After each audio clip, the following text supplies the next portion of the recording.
Welcome to this week's edition of the Snakebite. It is September 26th. I am James Simpson, and this is Carl Van Gelder. We've got all fall sports in conference matchup today. Volleyball had some ups and downs. Women's soccer, men's soccer. It's going to be a good episode. This is the Snakebite.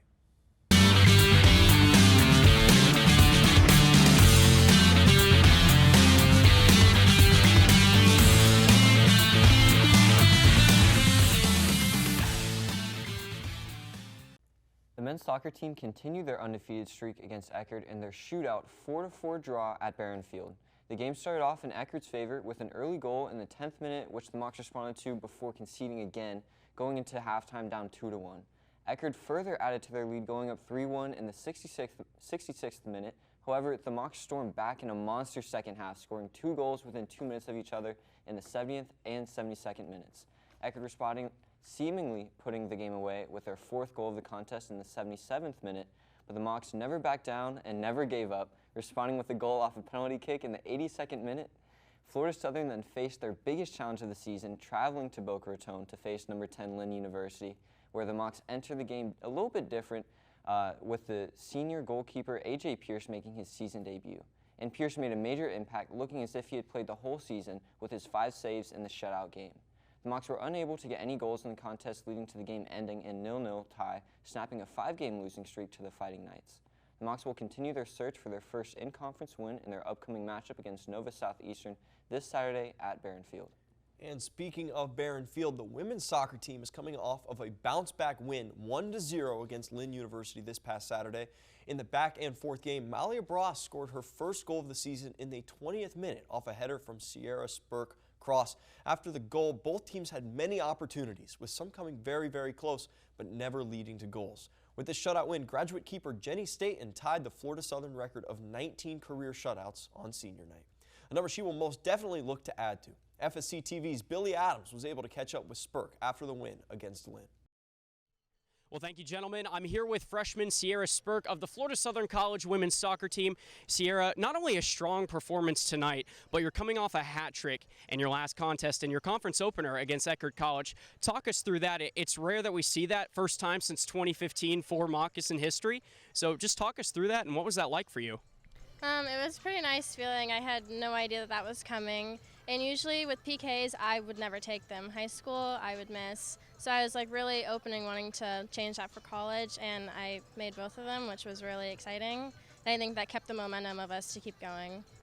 You guys captured win number 4 on the season tonight against a strong opponent in Lynn University, coming right here at Barron Field. And the only goal of the night was scored by Malia Bras, but you were the one who dished out the assist. Talk about that play and, what that was like on the field. I don't really know what happened. I kind of just kicked it across. I thought it was a bad cross, but she got her head on it and it went in, so that's all that matters. Fair enough. Now, you come from a strong program out of Northport High School. You led the team not only during the season your senior year, but in your career. 35 assists, over 120 goals, and that's absolutely insane for a high school player coming out and coming into college. Do you feel like that game has translated well into college in your first year? And do you feel like that's going to help you moving forward against stronger opponents like Nova Southeastern you'll be going to here in about a week or so, and then St. Leo when they come here to Barron Field? Yeah, I feel like I have a lot of experience going forward and being an attacking player, so I feel like it'll translate over, and I feel like it's shown already with the 4 goals that I have. Well, thank you for your time. The Mocs capture win number 4. They will be back here at Barron Field in a few short days to take on St. Leo. Back to you, gentlemen.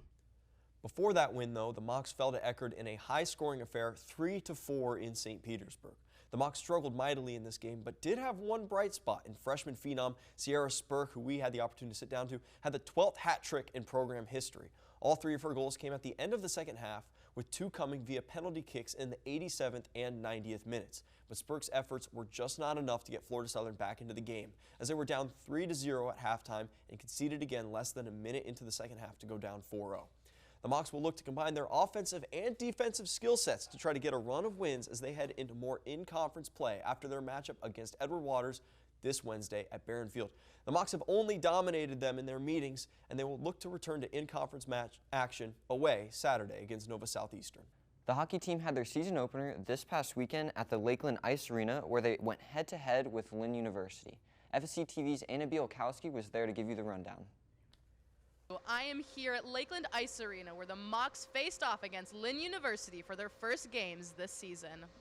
Lakeland Ice Arena was packed with students and diehard hockey fans Friday night, cheering on the Mocs in their first game of the season as they defeated Lynn University 7-3.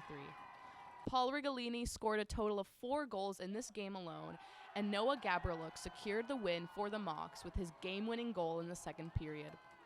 Among the familiar fan favorites, a few new Mocs have joined the team, and they have not disappointed.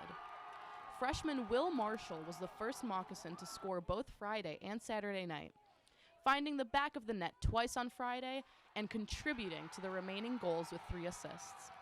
Goaltender Jason Cribbs stopped 19 Lynn shots to preserve the win for the Mocs on Friday night. Saturday night, the Mocs found themselves in a tight game, and with only 6 seconds left in the regulation, freshman Jonathan Burkhart scored for the Mocs, tying things up at 3. Swinging into overtime, the Mocs unfortunately came up short despite a great attempt. The Mocs hockey team will be back in action at Lakeland Ice Arena on Saturday, October 7th. The volleyball team bumped into some tough competition when they headed down south for their weekend road trip. They got their conference schedule a little bit rolling after their first homestand. On Friday, they faced off against the Lynn Fighting Knights, who are receiving votes. They dropped the first 2 sets before being able to ramp up their offense to take sets 3 and 4. They went down early in the 5th set, rallied back to nearly take it, but eventually lost in 5. As a team, though, they tallied 22 blocks, which marked the most they've recorded since December of 2017 in the NCAA National Semifinals, is the 10th most blocks in program history. Then Saturday, the Mocs faced off against Barry University and the defending National Player of the Year, Diana Akapava. The Mocs traded sets 1 and 2 with Barry, but ultimately they were locked down in set 3, and Barry never looked back. The Mocs did go 0-2 this weekend, but you have to consider they were competitive in that Lynn matchup, and Barry started the season ranked number 6 in the nation. Mackenzie Peterman continued to be an offensive star this weekend, recording her 19th and 20th career double-doubles. Emily Krasinski has continued her breakout season, and Kirsten Cross has continued to be influential on both sides of the court. It's still early in the season, and the Mocs return home now for a bit of a homestand. They play against Eckerd College in a midweek matchup tonight at 7 p.m. You know, that game will start after our production time, but you can go to fscmocs.com for score updates. Both the men's and women's tennis teams opened their fall schedule by hosting the ITA South Regional Championship. On the men's side, we saw a number of familiar doubles pairs warming up with each other for the first time in a little bit. Head coach Rhett Rollison highlighted the fight during singles play and some adjustments that can be made to the preparation and court sense that will really benefit the Mocs as spring competition rolls around. The women's team saw the continued success of returning number 1 and number 2, Leah Passini and Olivia Bryant. They both advanced to the quarterfinals where they fell to a conference competition. This was the first time in Mocs history that they've had 2 competitors reach the quarterfinals in what is undoubtedly the strongest region in the country. In other sports news, 2 Florida Southern legends were nominated for the prestigious NCAA Division II 50th Anniversary Gold Award. Nominees are individuals who have contributed to the division's success overall. Florida Southern's nominees are Hal Smeltzy and Lois Webb. Smeltzy is the former head baseball coach and former athletic director. As baseball head coach, he won 3 national championships, and during his athletic director tenure from 1978 to 2000, he transformed Moccasin athletics into the winning ways we know today. They claimed 22 national championships. Webb was the women's volleyball coach from 1977 to 2000, the women's basketball coach from 1977 to 1982, and started the women's golf team where she served 2 years as their head coach. She was also the athletic director from 2001 to 2008. The winners of the Gold Awards will be recognized at the 2024 NCAA Convention in Phoenix. And that is this week's edition of the Snakebite. Make sure to stay tuned in FSC Athletics for the midweek volleyball matchup and the women's soccer matchup versus Edward Waters this Wednesday at Barron Field, along with men's soccer versus Nova Southeastern this Saturday. I'm Carl Van Gelder with James Simpson. Thank you guys for tuning in today.